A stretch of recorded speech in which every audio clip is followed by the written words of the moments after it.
So, hello friends. I figured we could have a little quick chat on here about something I've been asked before. And the question is, how does one get into divination? It's kind of an interesting question because I'm not sure if one is called to divination or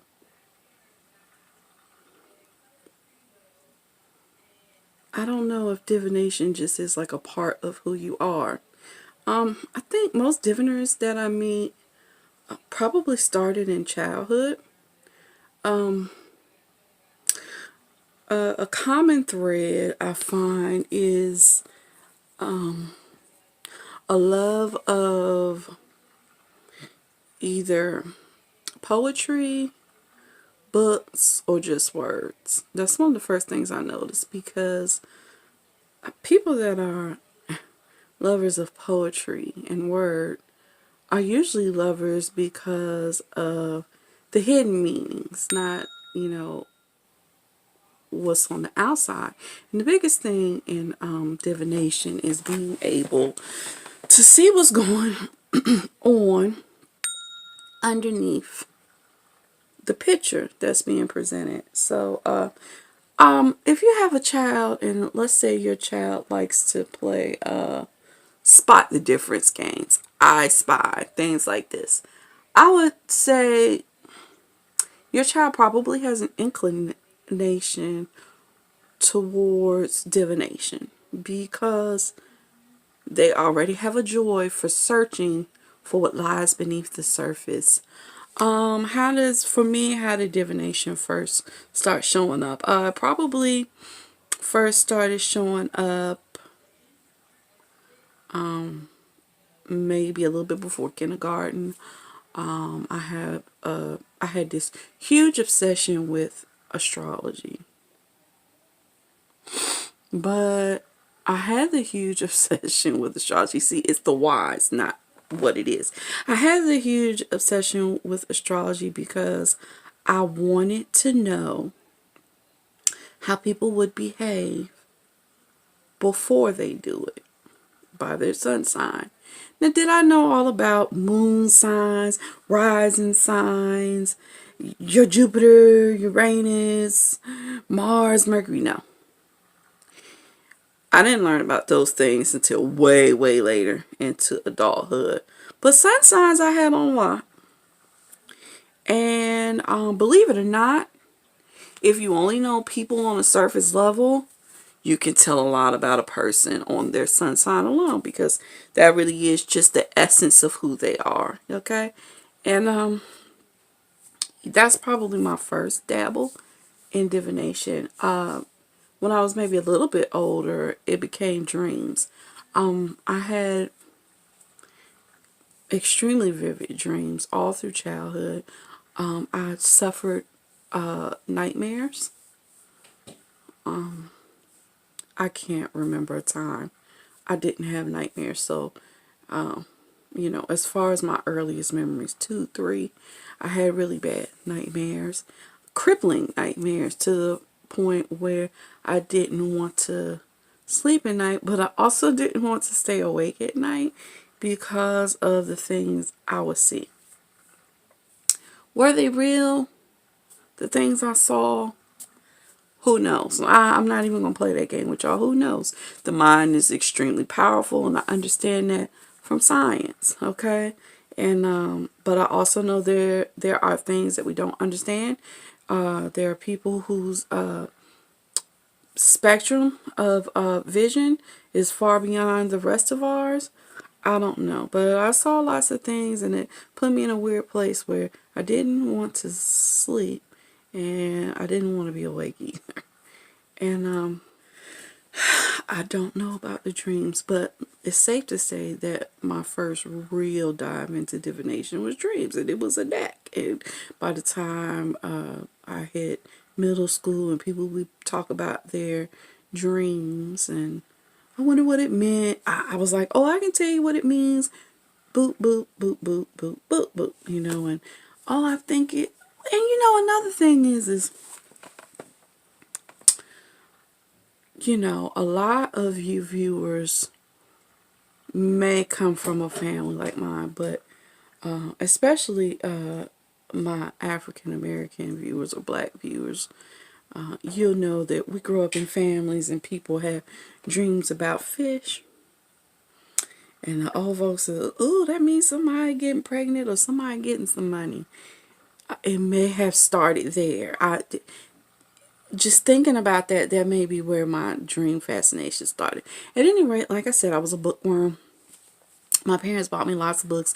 We visited the library like every day to every other day if we didn't go every day. My mother didn't work. My dad worked, and my mother was home with me, so it allowed us to do things like the library every day. She's a bookworm too, but she was more into crafts, arts and crafts, which is something I got into later, but that's neither here nor there. So, well, maybe it is, because I think art has a lot to do with divination as well, because it definitely has a lot to do with mathematics.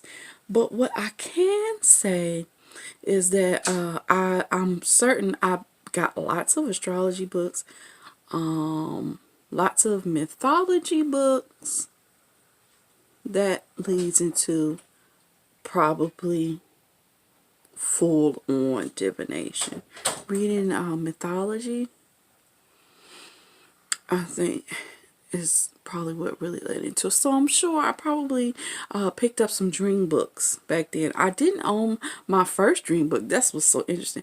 I didn't own my first dream book until maybe my senior year of high school. And believe it, I was already giving out crazy dreaming advice in high school. So I don't know. That's interesting because now you get older. I don't know.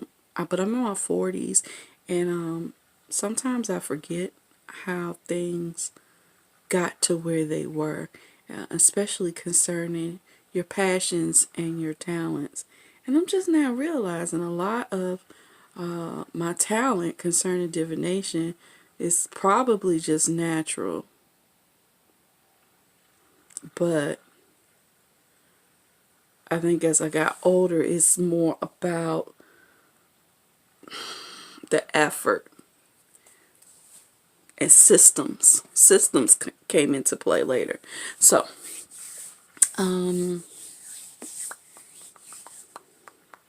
we were on dreams. Okay, so I was doing the whole dream thing, and then somewhere in high school, I don't remember where, why. It had to be the bookstore.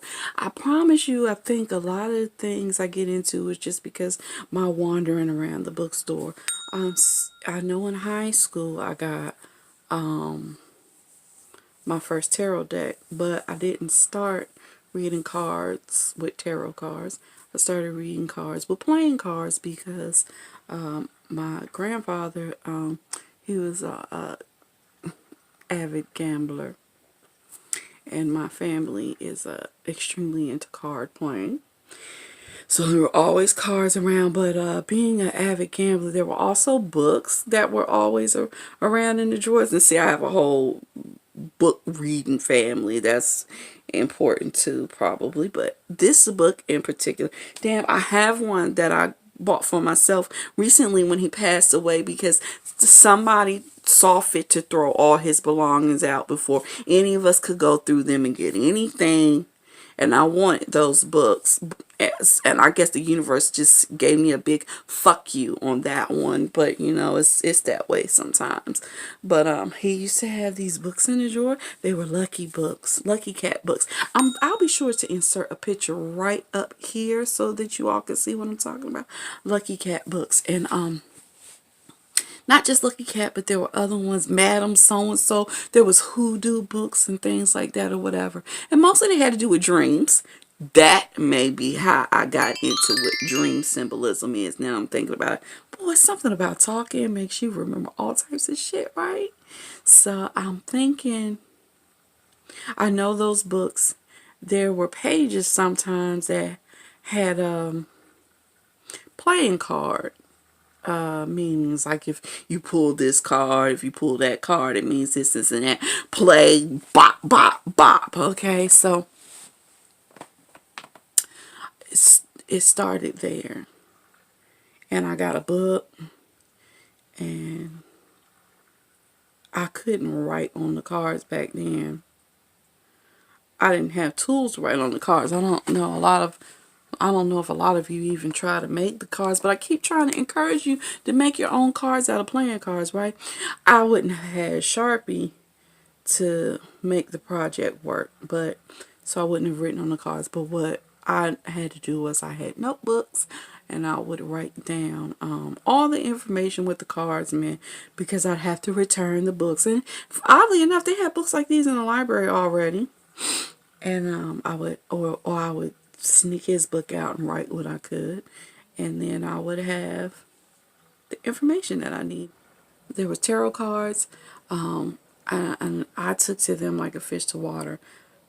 Unfortunately, though, I definitely saw some horrible things in the cards, and there's a certain level of guilt that I felt when I know a lot of people say they can't see death in the cards, but I can see death in the cards, and I could at a young age, and I done foreseen a few deaths and forewarned people, and within a few days, like just out of the blue, like I may not have been able to tell you who it was, because I can't see everything. Some people can see everything like that, but this chick right here can't, and I felt a certain level of guilt.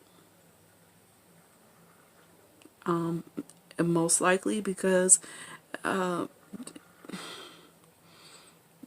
whole thought of knowing how powerful your mind is and making things happen, I think somehow at a young age I felt like I made it happen. At an adult age, I know I didn't make it happen. I just was able to glimpse into it. I was able to fold the timeline and be here, say I was here, and the death was here, and I was able to fold the timeline and be here and here at the same time. I just could see it. I didn't make it happen, but at that time I felt guilty, and I put the cards down for a very, very long time. Over 10 years. I put them down. I say that to say this. Did that stop me from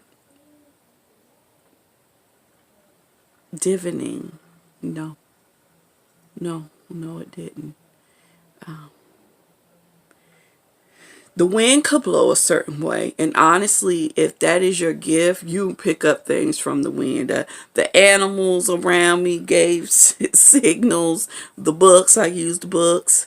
I did dabble back into the cards a little bit, but one thing that I really got into was I Ching.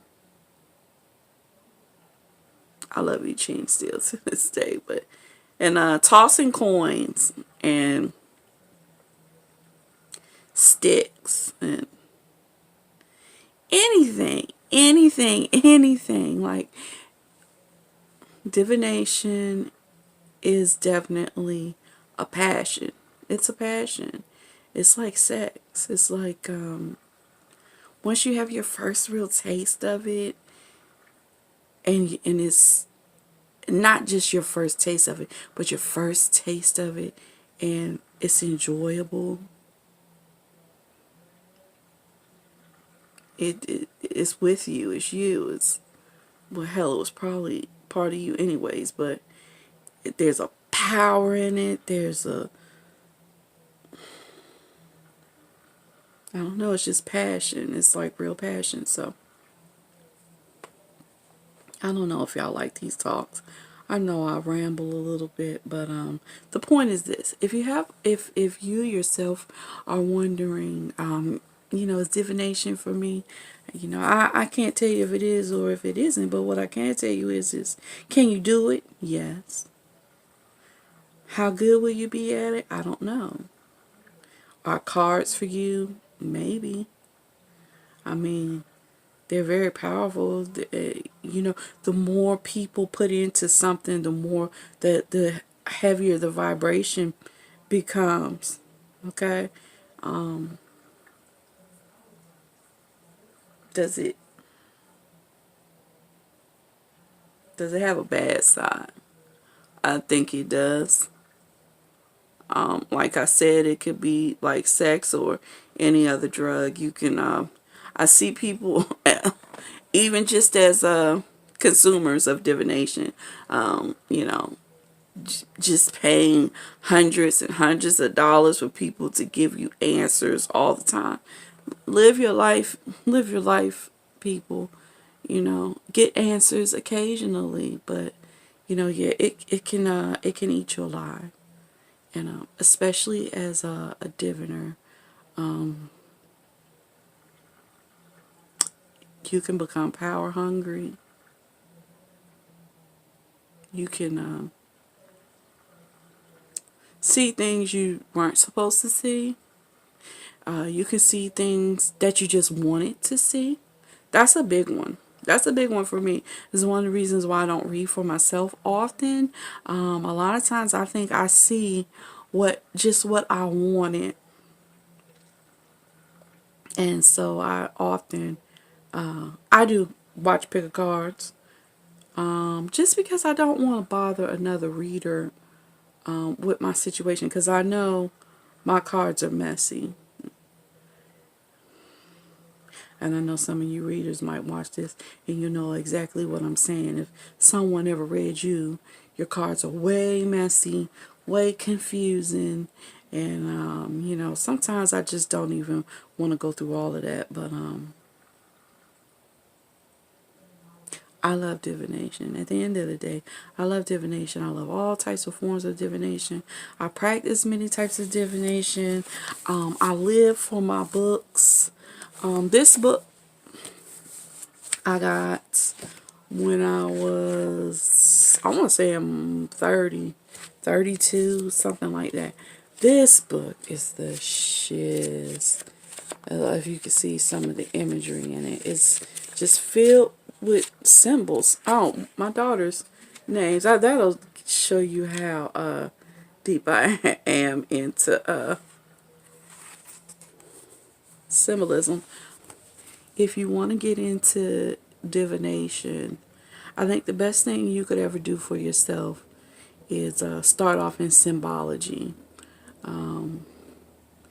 It isn't a lot of literature available all the time anymore, and that's sad. But if you were to shop online,